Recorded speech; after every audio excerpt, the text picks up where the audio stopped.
Target common question সিৰিজটো সকলোৱে ভাল পাইছে, সেই কাৰণে ভিডিঅ'বোৰ আপলোড কৰিবলৈ ভাল লাগিছে।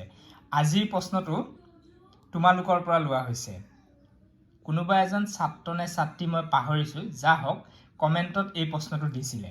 ইয়াৰ আগৰ ভিডিঅ'টোৰ কমেণ্টত যে এই প্ৰশ্নটো কৰি দিব লাগে, আৰু সেইকাৰণে মই আজি এই প্ৰশ্নটোৰ উত্তৰ লৈ আহিছোঁ। প্ৰশ্নটো হৈছে পাৰ্থক্য লিখা দ্বিতীয়ক বৃত্তি আৰু তৃতীয়ক বৃত্তি।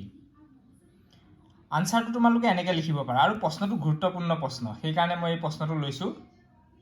দ্বিতীয়ক বৃত্তি হৈছে এক সংগঠিত খণ্ডৰ অন্তৰ্গত। ই প্ৰাথমিক বৃত্তিৰ জৰিয়তে উৎপাদিত কেঁচা মালসমূহক পুনৰ উৎপাদন কাৰ্যত প্ৰয়োগ কৰে। মই অকণমান বুজাই গৈছোঁ। দ্বিতীয়ক বৃত্তি, যাক ছেকেণ্ডাৰী অকুপেশ্যন বুলি কোৱা হয়, তৃতীয়ক বৃত্তিক টাৰ্চিয়াৰী অকুপেশ্যন বুলি কোৱা হয়। আমি সকলোৱে জানো প্ৰাইমেৰী অকুপেশ্যনত প্ৰাকৃতিক যিবোৰ সম্পদ আছে তাৰ লগত পোনপটীয়াকৈ জড়িত হৈ থাকিলে তাক প্ৰাইমেৰী অকুপেশ্যন বা প্ৰাথমিক বৃত্তি বুলি কোৱা হয়। এতিয়া দ্বিতীয়ক বৃত্তিৰ কথাহে আমি ইয়াত আলোচনা কৰিম। দ্বিতীয়ক বৃত্তিটো এক সংগঠিত খণ্ড, মানে অৰ্গেনাইজ ছেক্টৰ বুলি ক'ব পাৰি ইংৰাজীত, অৰ্গেনাইজ ছেক্টৰৰ লগত জড়িত। মানে ইয়াত কিছুমান ছেক্টৰ আছে যাৰ জৰিয়তে কৰ্ম সম্পাদন কৰিলে তেওঁলোকক দৰমহা দিয়া হয় বা তেনেধৰণৰ কামবিলাক কৰা হয়। কি কথা ক'বলৈ গৈছোঁ, ইয়াৰ পিছৰ লাইনটো পঢ়িলে বুজি পাবা। দ্বিতীয়ক বৃত্তিধাৰীয়ে এবিধ দ্ৰব্যক পুনৰ অন্য দ্ৰব্যলৈ পৰিৱৰ্তন কৰে। উদাহৰণস্বৰূপে কুঁহিয়াৰৰ পৰা চেনি প্ৰস্তুত কৰা কামটো দ্বিতীয়ক বৃত্তিৰ ভিতৰুৱা। মানে কুঁহিয়াৰ উৎপাদন, সেইটো হৈছে কৃষি এক প্ৰকাৰৰ, আৰু কুঁহিয়াৰ গছ উৎপাদন কৰাৰ লগত জড়িত মানুহখিনি হ'ব প্ৰাথমিক বৃত্তিৰ লগত জড়িত। এতিয়া আমি সকলোৱে জানো কুঁহিয়াৰৰ পৰা চেনি প্ৰস্তুত কৰা হয়।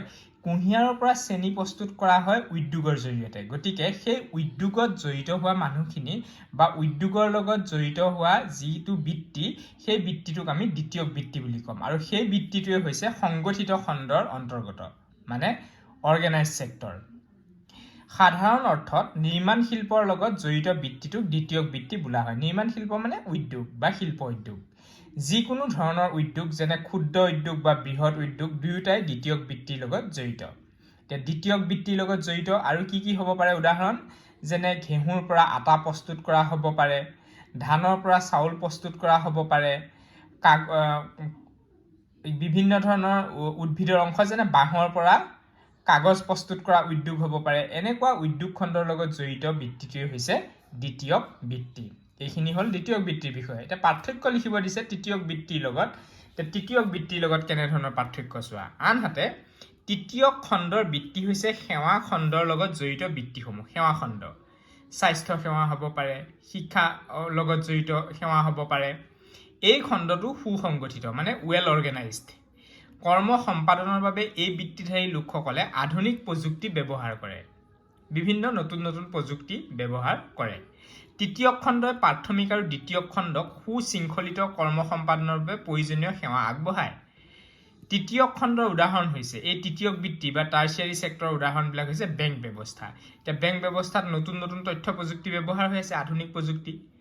যাতায়াত আৰু যোগাযোগ ব্যৱস্থা, যাতায়াত আৰু যোগাযোগতো নতুন নতুন তথ্য প্ৰযুক্তি ব্যৱহাৰ হৈ আছে। ইয়াৰ পৰা আমি কি বুজিছোঁ যে তৃতীয়ক খণ্ডৰ বৃত্তিধাৰীৰ লগত আধুনিক প্ৰযুক্তিৰ ব্যৱহাৰ এই দিশটো সোমাই থাকে। এই সেৱাসমূহ, বেংক ব্যৱস্থা হওক, যাতায়াত আৰু যোগাযোগ ব্যৱস্থা হওক, এই সকলো সেৱাবিলাক এই তৃতীয়ক বৃত্তিৰ ভিতৰুৱা। নিশ্চয় তোমালোকে বুজিব পাৰিছা দ্বিতীয়ক বৃত্তি আৰু তৃতীয়ক বৃত্তিৰ মাজৰ পাৰ্থক্য। যদি প্ৰশ্নটো আহে তোমালোকে উত্তৰটো এনেধৰণে লিখিব পাৰিবা। আজিৰ ভিডিঅ'টো ইমানতে সামৰিছোঁ। ধন্যবাদ।